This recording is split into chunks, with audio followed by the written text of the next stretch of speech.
моя мечта.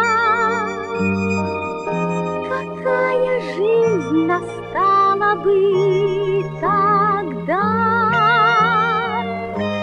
Ах, если бы мечта сбылась,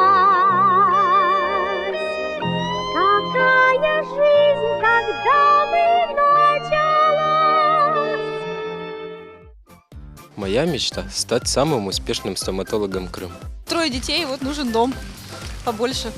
А то двухкомнатная квартира маловато. Вот ждем Деда Мороза. Машина, квартира, путешествие, все сразу. Своя квартира на ЮБК. Бассейн с бассейн с пенопластом, вот эти шайки от пенопласта. В нем купаться. Не, живу сегодняшним и завтрашним днем. Успешной жизни моим детям. Ну, у меня есть такая большая мечта, как бы, не буду говорить, да. Вот, ну, это такая грандиозная, не знаю, сбудется она в этом году или нет, но буду стараться, приложу максимум усилий. Стать ученым по космосу. Полететь в Турцию. Я очень надеюсь, что моя мечта в этом году или уже в новом наступающем 2017 году сбудется. Мечтаю о том, чтобы в душе у меня было всегда спокойно и хорошо, и счастье никогда не покидало. Не только меня, но и всех моих близких.